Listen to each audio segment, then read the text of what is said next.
Hello. ഇത് നമ്മൾ ഇന്നലെ ഞാൻ 2 ക്വസ്റ്റ്യൻ, അതായത് നമ്മുടെ 1076/26 2 ക്വസ്റ്റ്യൻ വെച്ചിട്ട് ഇത് ചെയ്തിട്ടുണ്ടായിരുന്നു. അപ്പം ഇന്ന് നമ്മൾ അത് നെക്സ്റ്റ് 2 ക്വസ്റ്റ്യൻ, അതായത് 46-ാമത്തെ 47-ാമത്തെ ക്വസ്റ്റ്യൻ നമ്മൾ ഇന്നലെ ഡിസ്കസ് ചെയ്തിട്ടുണ്ടായിരുന്നു. നെക്സ്റ്റ് ക്വസ്റ്റ്യൻ എന്ന് പറയുന്നത് എന്താണ്, നമ്മുടെ 48-ാമത്തെ ക്വസ്റ്റ്യൻ ആണ്. അത് നമ്മളെ കോപ്പറേറ്റീവ് മെമ്പർ റിലീഫ് ഫണ്ടുമായിട്ട് റിലേറ്റഡ് ആയിട്ടുള്ള ക്വസ്റ്റ്യൻ ആയിരുന്നു. അതായത് ക്വസ്റ്റ്യൻ എന്ന് വെച്ച് കഴിഞ്ഞാൽ, dash may issue regulation regarding the administration utilisation of fund, maintenance of books and records etcetera towards cooperative member relief fund. അതായത് നമ്മുടെ കോപ്പറേറ്റീവ് മെമ്പർ റിലീഫ് ഫണ്ടിൻ്റെ ബുക്സ് ഓഫ് അക്കൗണ്ട്സിൻ്റെ അതിൻ്റെ യൂട്ടിലൈസേഷനെ, ഫണ്ട് എങ്ങനെ യൂട്ടിലൈസ് ചെയ്യണം എന്നുള്ളതും, മെയിൻ്റെനൻസ് ഓഫ് ബുക്സ് ഓഫ് അക്കൗണ്ട്സും അതിൻ്റെ അഡ്മിനിസ്ട്രേഷനുമായിട്ട് ബന്ധപ്പെട്ട റെഗുലേഷൻസൊക്കെ ആരാണ് ഇഷ്യൂ ചെയ്യുന്നത് എന്നുള്ളതാണ് ക്വസ്റ്റ്യൻ. അപ്പോൾ ഇത് പറയുന്നത് നമ്മുടെ റൂള് 53A പ്രകാരമാണ് പറഞ്ഞിട്ടുള്ളത്. അപ്പോൾ അതിൻ്റെ ആൻസർ വരുന്നത് ഗവൺമെൻറ്റാണ്. അപ്പോൾ ഇത് നമ്മുടെ സെക്ഷൻ 56(1)(c) പ്രകാരമാണ് നമ്മളെന്ത് കോപ്പറേറ്റീവ് മെമ്പർ റിലീഫ് ഫണ്ട് രൂപീകരിക്കുന്നത്.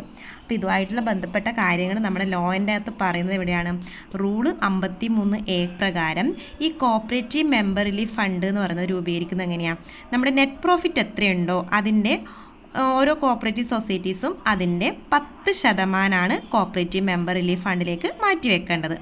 ഇനി ഇങ്ങനെ മാറ്റി വെച്ച് കഴിഞ്ഞാൽ, അതായത് ഈ കോപ്പറേറ്റീവ് മെമ്പർ റിലീഫ് ഫണ്ട് എന്നുള്ളത് അതിൻ്റെ കസ്റ്റോഡിയൻ ആരായിട്ട് വരും, നമ്മുടെ രജിസ്ട്രാറാണ്. രജിസ്ട്രാറിൻ്റെ കസ്റ്റോഡിയനോട് കൂടിയിട്ട് എവിടെയാണ് നമ്മൾ അത് ഡെപ്പോസിറ്റ് ചെയ്യേണ്ടത്, കേരള സംസ്ഥാന സഹകരണ ബാങ്കിൽ സൂക്ഷിക്കുന്നതാണ് ഈ മെമ്പർ റിലീഫ് ഫണ്ട് എന്ന് പറയുന്നത്. അപ്പോൾ ഇത് 2 മാസത്തിനുള്ള, അതായത് ഓഡിറ്റ് സർട്ടിഫിക്കറ്റ് ലഭിച്ച് 2 മാസത്തിനുള്ളിലാണ് നമ്മൾ കോപ്പറേറ്റീവ് മെമ്പർ റിലീഫ് ഫണ്ടിലേക്ക് ഇത് മാറ്റി വെക്കേണ്ടത്. ഇനി ഇങ്ങനെ മാറ്റിവെക്കുന്ന ഫണ്ട്, അതായത് 2 മാസത്തിനുള്ളിലാണെന്ന് പറഞ്ഞു, ആ ഒരു ടൈം ലിമിറ്റ് കഴിഞ്ഞ് കഴിഞ്ഞാൽ, അതെന്തെങ്കിലും ഡീഫോൾട്ട് വന്നു കഴിഞ്ഞാൽ ഇതിൻ്റെ മൊത്തം ഉത്തരവാദിത്തം ആർക്കാണ്, നമ്മുടെ സൊസൈറ്റീസിൻ്റെ ചീഫ് എക്സിക്യൂട്ടീവിനാണ്.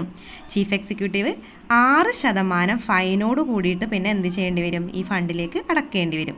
അതുകൊണ്ട് കൃത്യമായിട്ട് സർട്ടിഫിക്കറ്റ് ലഭിച്ച് 2 മാസത്തിനുള്ളിൽ മെമ്പർ റിലീഫ് ഫണ്ടിലേക്ക് മാറ്റിയിട്ടുണ്ടാവണം. ഈ കോപ്പറേറ്റീവ് മെമ്പർ റിലീഫ് ഫണ്ട് എന്ന് പറയുന്നത് അത് ഉപയോഗിക്കേണ്ടത് എങ്ങനെയാണെന്നുള്ള ഇതുമായിട്ട് ബന്ധപ്പെട്ടിട്ട് അതിൻ്റെ ഡയറക്ഷൻസ് ഇതാക്കാനുള്ള അധികാരമുള്ളൊരു കമ്മിറ്റി ഉണ്ട്. അതെന്ന് പറയുന്നത് നമ്മുടെ 3 അംഗ കമ്മിറ്റിയാണ് അതുമായിട്ട് ബന്ധപ്പെട്ട് രൂപീകരിച്ചിട്ടുള്ളത്. ആ കമ്മിറ്റി ആരൊക്കെയാണ്, നമ്മുടെ സഹകരണ വകുപ്പ് മന്ത്രി, അതായത് കോപ്പറേറ്റീവ് മിനിസ്റ്ററാണ്. കോപ്പറേറ്റീവ് മിനിസ്റ്റർ, അതേപോലെ കേരള സർക്കാർ കോപ്പറേറ്റീവ് ഡിപ്പാർട്ട്മെൻറ്റ് സെക്രട്ടറി, അതായത് സെക്രട്ടറി ടു കോപ്പറേറ്റീവ് ഡിപ്പാർട്ട്മെൻറ്റ്, പിന്നെ അതേപോലെ നമ്മുടെ രജിസ്ട്രാർ, സഹകരണ സംഘം രജിസ്ട്രാർ. അപ്പോൾ ഈ 3 ആൾക്കാരടങ്ങുന്ന കമ്മിറ്റിയാണ് എന്താണ് ഈ മെമ്പർ റിലീഫ് ഫണ്ട് സൂക്ഷിക്കുന്നതും അത് എങ്ങനെ ഉപയോഗിക്കേണ്ടതെന്നുള്ള കാര്യങ്ങൾ ചെയ്യേണ്ടതും. അപ്പോൾ അതിനകത്ത് വരുന്ന 3 അംഗങ്ങൾ ആരാണ്, നമ്മുടെ കോപ്പറേറ്റീവ് മിനിസ്റ്റർ ഉണ്ടാവും, പിന്നെ അതേപോലെ നമ്മുടെ സെക്രട്ടറി ടു കോപ്പറേറ്റീവ് ഡിപ്പാർട്ട്മെൻറ്റ് ഉണ്ടാവും, പിന്നെ അതേപോലെ നമ്മുടെ RCSഉം ഉണ്ടാവും. ഇവരാണ് എന്ത് ചെയ്യുന്നത്, ഈ കമ്മിറ്റിയുടെ നിർദ്ദേശപ്രകാരമാണ് ഈ മെമ്പർ റിലീഫ് ഫണ്ട് എങ്ങനെ സൂക്ഷിക്കേണ്ടത് ഉത്തരവാദിത്വം അവർക്കാണ്. അതുമായി ബന്ധപ്പെട്ട് അതെങ്ങനെ വിനിയോഗിക്കേണ്ടതുമായിട്ടുള്ള കാര്യങ്ങൾ ചെയ്യേണ്ടതും അവരാണ്. ഇനി ഈ മെമ്പർ റിലീഫ് ഫണ്ടിന് ആർക്കൊക്കെയാണ് സഹായം കൊടുക്കാൻ പറ്റുന്നത് എന്നുള്ളത് നമ്മുടെ സഹകരണ സംഘടന, അപ്പോൾ ഏത് സൊസൈറ്റീസിലുള്ള ആൾക്കാർ എങ്ങനെയാണ് സഹായം കൊടുക്കേണ്ടത് എന്നുള്ളത് തീരുമാനിക്കേണ്ടത്. അപ്പോൾ അതുമായി ബന്ധപ്പെട്ടത് ആരാണ്, രജിസ്ട്രാറാണ് അത് പ്രിപ്പയർ ചെയ്യേണ്ടത്. അപ്പോൾ രജിസ്ട്രാറിൻ്റെ ഉത്തരവാദിത്തമാണ് ആർക്കൊക്കെയാണ് ഈ സഹായത്തിന് അർഹതയുള്ളതെന്നുള്ളവരെ ലിസ്റ്റ് പ്രിപ്പയർ ചെയ്യേണ്ട ഉത്തരവാദിത്തം നമ്മുടെ സഹകരണ സംഘം രജിസ്ട്രാറിനാണ്. എന്നിട്ട് എന്ത് ചെയ്താൽ കമ്മിറ്റി മുമ്പാകെ സമർപ്പിക്കണം. കമ്മിറ്റി എന്ന് പറയുമ്പോൾ ആരാണ്, ഈ 3 അംഗ കമ്മിറ്റിക്ക് മുമ്പാകെ അത് സമർപ്പിച്ചിട്ടുണ്ടാകണം. അത് കഴിഞ്ഞ് കഴിഞ്ഞാൽ ഈ ഫണ്ട് എങ്ങനെയാണ് വിനിയോഗിക്കേണ്ടത്, എങ്ങനെയാണ് ബുക്സ് രേഖകൾ സൂക്ഷിക്കേണ്ടത് സംബന്ധിച്ചതെല്ലാം ഗവൺമെൻറ്റിൻ്റെ ഓർഡർ പ്രകാരമാണ് ചെയ്യേണ്ടത്. അപ്പോൾ നമ്മുടെ ഈ റൂൾ 53A സബ് റൂൾ 6 പ്രകാരം വരുന്നതാണ് ഈ പറഞ്ഞ ക്വസ്റ്റ്യൻ എന്ന് പറയുന്നത്. ഏതാണ്, നമ്മുടെ dash may issue regulation regarding the administration utilisation of fund, maintenance of books and records etcetera towards cooperative member relief fund. അപ്പോൾ അതിൻ്റെ ആൻസർ എന്ന് പറയുന്നത് ഗവൺമെൻറ് ആണ്. ഇതിന് ആരാണ് നമ്മുടെ യോഗ്യത ഉള്ളവരുടെ ലിസ്റ്റ് തയ്യാറാക്കുന്നത്, സംഘത്തിൻ്റെ ലിസ്റ്റ് തയ്യാറാക്കുന്നത് ആരാണെന്നുള്ളൊരു ക്വസ്റ്റ്യൻ വന്നു കഴിഞ്ഞാൽ അത് രജിസ്ട്രാറാണ്. ഇതിൻ്റെ കമ്മിറ്റി ആരൊക്കെയാണെന്ന് വെച്ച് കഴിഞ്ഞാൽ നമ്മുടെ 3 ആൾക്കാരാണ് കമ്മിറ്റിക്കകത്തുള്ളത്.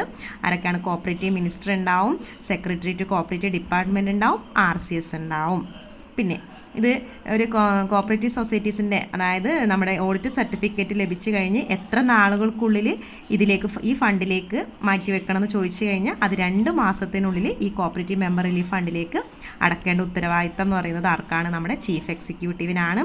അല്ലെങ്കിൽ ചീഫ് എക്സിക്യൂട്ടീവ് 6% പിഴയോട് കൂടിയിട്ട് അടക്കേണ്ടി വരും. അപ്പം 10% ഒരു കോപ്പറേറ്റീവ് മെമ്പർ റിലീഫ് ഫണ്ടിലേക്ക് മാറ്റിവെക്കുന്നത്. അപ്പം കോപ്പറേറ്റീവ് മെമ്പർ റിലീഫ് ഫണ്ട് എങ്ങനെയാണെന്നുള്ളതും അതിൻ്റെ റൂൾ ഏതാണെന്നും ഏത് സെക്ഷൻ പ്രകാരം, സെക്ഷൻ എന്ന് പറയുമ്പോൾ നമ്മൾ 56-ലെ 1C പ്രകാരം സ്റ്റാറ്റ്യൂട്ടറി ആയിട്ട് വരുന്നൊരു ഫണ്ടാണ് കോപ്പറേറ്റീവ് മെമ്പർ റിലീഫ് ഫണ്ട് എന്ന് പറയുന്നത്. എല്ലാവർക്കും ക്ലിയർ ആയി എന്ന് കരുതുന്നു.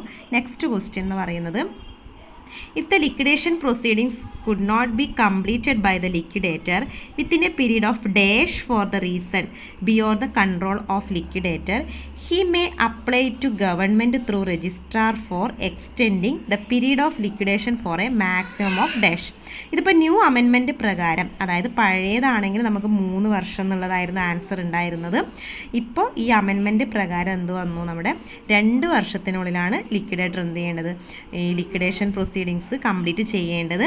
അതേപോലെ തന്നെ ലിക്വിഡേഷൻ പ്രൊസീഡിങ്സ് കംപ്ലീറ്റ് ചെയ്യാൻ ആ 2 വർഷത്തിനുള്ളിൽ പറ്റിയില്ല എന്ന് കണ്ടു കഴിഞ്ഞാൽ ലിക്വിഡേറ്റർക്ക് എന്ത് ചെയ്യാം? കൃത്യമായ റീസൺസ് എല്ലാം കാര്യങ്ങളെല്ലാം വെച്ചതിന് ശേഷം ആരടുത്തേക്ക് അപ്ലൈ ചെയ്യാൻ വേണ്ടി പറ്റും? ഗവൺമെൻറ്റിലേക്ക് അപ്ലൈ ചെയ്യാം. ആര് വഴിയാണ് അപ്ലൈ ചെയ്യുന്നത്? Registrar through. അതായത് നമ്മുടെ ലിക്വിഡേറ്ററും ഗവൺമെൻറ്റും തമ്മിൽ നേരിട്ടല്ല വരുന്നത്. ലിക്വിഡേറ്റർ ആർക്കാണ് കൊടുക്കുക? രജിസ്ട്രാറിന് കൊടുക്കും. രജിസ്ട്രാർ ത്രൂ ഗവൺമെൻറ്റിലേക്കാണ് ആപ്ലിക്കേഷൻ കൊടുക്കുക. അതിനുശേഷമാണ് എന്ത് ചെയ്യുന്നത്? ഈ ഒരു വർഷത്തേക്കുള്ള ഒരു എക്സ്റ്റെൻഡ് ചെയ്ത് കൊടുക്കുന്നത്. ആ ലിക്വിഡേഷൻ എന്ന് പറയുന്നത് പിന്നെ 1 വർഷത്തിനുള്ളിൽ കംപ്ലീറ്റ് ചെയ്തിട്ടുണ്ടാവണം എന്നുള്ളത് വന്നത്. അപ്പോൾ ഇത് ന്യൂ അമെൻമെൻ്റ് ആണ്. അപ്പോൾ ലിക്വിഡേഷൻ കംപ്ലീറ്റ് ആയി, മനസ്സിലായി എന്ന് കരുതുന്നു.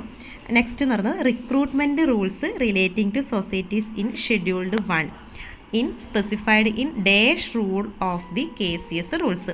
ഇത് നമ്മുടെ അമെൻമെൻറ്റ് പ്രകാരം നമുക്ക് ഇപ്പോൾ വന്ന റൂള് 185B പ്രകാരമാണ് ഈ റിക്രൂട്ട്മെൻറ്റ് റൂൾസ് വന്നിട്ടുള്ളത്. അതും ഷെഡ്യൂൾഡ് 1ലുള്ള സൊസൈറ്റീസുമായിട്ട് ബന്ധപ്പെട്ടതാണ്. അതിപ്പം അമെൻമെൻറ്റ് പ്രകാരം കൂട്ടിച്ചേർത്തൊരു